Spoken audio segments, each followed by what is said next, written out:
I'm not one to believe in ghosts, and there are a lot of other people that are just as skeptic as I am, but I had a few occasions that made me wonder. I'll share one of my stories, and I would love to know what you think about it and if you may have answers. I have a close family member who states she can see the dead. She describes it as visions, where she would see deceased people roaming around. To believe you have a gift like that kind of freaks me out.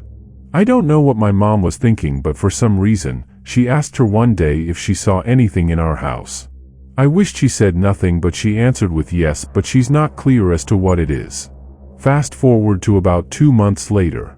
My dad wakes up at 5 in the morning every day for work, whereas, at 6 in the morning, he would wake us up for school. But this specific morning it wasn't him that woke us up. Police lights filled the air, followed by loud talking. Walking out of my room and down my hallway, I called for my dad. He answered and said to come to the living room. I found him standing with 2 police officers writing down the things my dad said. Scared, I asked him what was going on. After the police officers left, he explained to me the most bizarre story. He woke up to all the lights in the house turned on, as well as the TV in the living room. His first thought was that I woke up early and did it myself, but when he got to my room I was sound asleep. Our entrance to the house is a door, but with a fence in front of it that needs a special key to be opened. When he got to the living room, the front door was wide open, but the fence was still shut. But you can't open the door from the outside by not unlocking the fence. But the weirdest thing of all was there was a pot of boiling water on our stove. I don't even know how to work with the stove, so it could not have been me. My dad and mom swear it wasn't them. There was no sign of any entries that could have been made in the house. All the windows were locked from the inside, and we only have one door. To this day nothing was made of the situation, and I'm still freaked out by this. In the year 2000, my family and I moved into a brand new house that we had built. It was in a basically new part of a subdivision. We literally were the only house back there for some time. These events happened randomly over a period of a few years from 2002 to 2005. The first thing I remember happening was I was lying in bed one night. The house had an open concept, with 20-foot cathedral ceilings, meaning you could literally hear everything downstairs. We had hardwood floors put in our foyer a couple of years after moving in, so whenever somebody walked through there you could hear the wood creak. I was lying in my bed when I heard footsteps walk across the hardwood floor. I figured it was my dad, who would normally get up and grab a glass of water or something. He walked kind of heavy, and the footsteps sounded just like that. The footsteps continued on through what would be the dining room, and into the kitchen, but they didn't stop. They kept on coming into the living room, and started up the stairs. The footsteps then walked past my door, and into our bonus room or game room, which was over the garage, and then stopped. They ever exited, I was spooked, but then I just kind of let it go and fell asleep. The next day I asked my dad what he was doing upstairs last night, and he told me he never got up. I was totally confused. Who was walking around the house in the middle of the night? Strange things started happening from that point. I always slept with my door shut, and sometimes I would literally open it completely, the knob would turn, and the door would swing wide open. Another time I was just on the verge of falling asleep when a deep voice said, "Hey," and I shot up expecting to see my dad, but there was nobody there.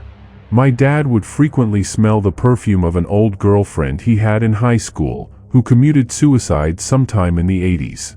He would swear my mother never wore that scent, and he would always say it was her. Another time he was on the chair watching TV, when he said a woman in 19th period clothing walked out from my brother's room and into mine. The final thing that happened was when I was a junior in high school. I was on my way home from basketball practice. My friend's dad was the coach and was giving me a ride home. As we were coming down the street, we all saw a large man walk down off of my front porch and around to the back of my house. My friend's dad, who was a pretty tall and strong man, said, "Was that your dad?" To which I replied, "No." After pulling into my driveway, he told us to stay in the car. By that one, my dad had walked out, and they both went around to the back of my house and came back around a few minutes later.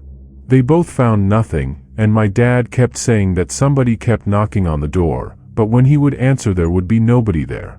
Always 3 knocks. After that nothing happened ever again, and we ended up moving out in 2007. My wife and I spent years searching for a starter home. Finding the right home can be a difficult process in itself, but there were the added factors of being on an extremely tight budget, and only qualifying for a type of loan that allowed rural housing only. That being the case, it was as if someone drew a large circle around most of the communities in our area on a map and said, "You can't buy there." It was just as well, as I at least preferred the quiet life of country living. One place in particular caught our interest. It was located in a small village called Wright, in the middle of orchard country. This town consisted of one old church with a cemetery, a bar, and a smattering of old houses. It seemed perfect. We looked at the home and thought it would suit our needs nicely. The only catch was that the 2 current residents were technically squatting there. It's been a long time, so I don't remember the exact details, but I want to say they had been renting from the actual homeowner and had stopped making payments. Either way, the house would have to go through a short sale and the renters evicted before we would take possession. It was a combination of being weary from looking for so long, having been through the full range of emotions while doing so, and thinking it was a really cool setting, but we decided to go for it. The current tenants seemed nice, so we thought the odds were on our side that they would leave peacefully and not trash the house. Fortunately, we had no issues there because we didn't make it that far. The listing agent was quite eccentric and rarely returned calls placed by our agent. To make a long story a bit shorter, we spent 2 months trying to get somewhere with the purchase. Our offer was accepted, but nothing else happened. Every time we spoke with our realtor, she told us she couldn't reach the listing agent, or he was being evasive. Eventually, we had enough and backed out of the deal. At the time we were sad it didn't go through. Fast forward roughly a month down the road. We were watching the TV in our duplex one evening when the old house directly across the street from the one we attempted to buy showed up on the screen, on fire. Apparently, the 20-year-old kid living there had shot 3 of his family members to death, then burned the house down in an attempt to destroy the evidence. He fled the area and was on the run for a while. We couldn't believe it. Shivers ran down my spine when I thought about the fact that we could have been 20 feet from a multiple homicide. No, the violence didn't spread to our house, but it was definitely close enough. I still get creeped out when I think about that, even 13 years later.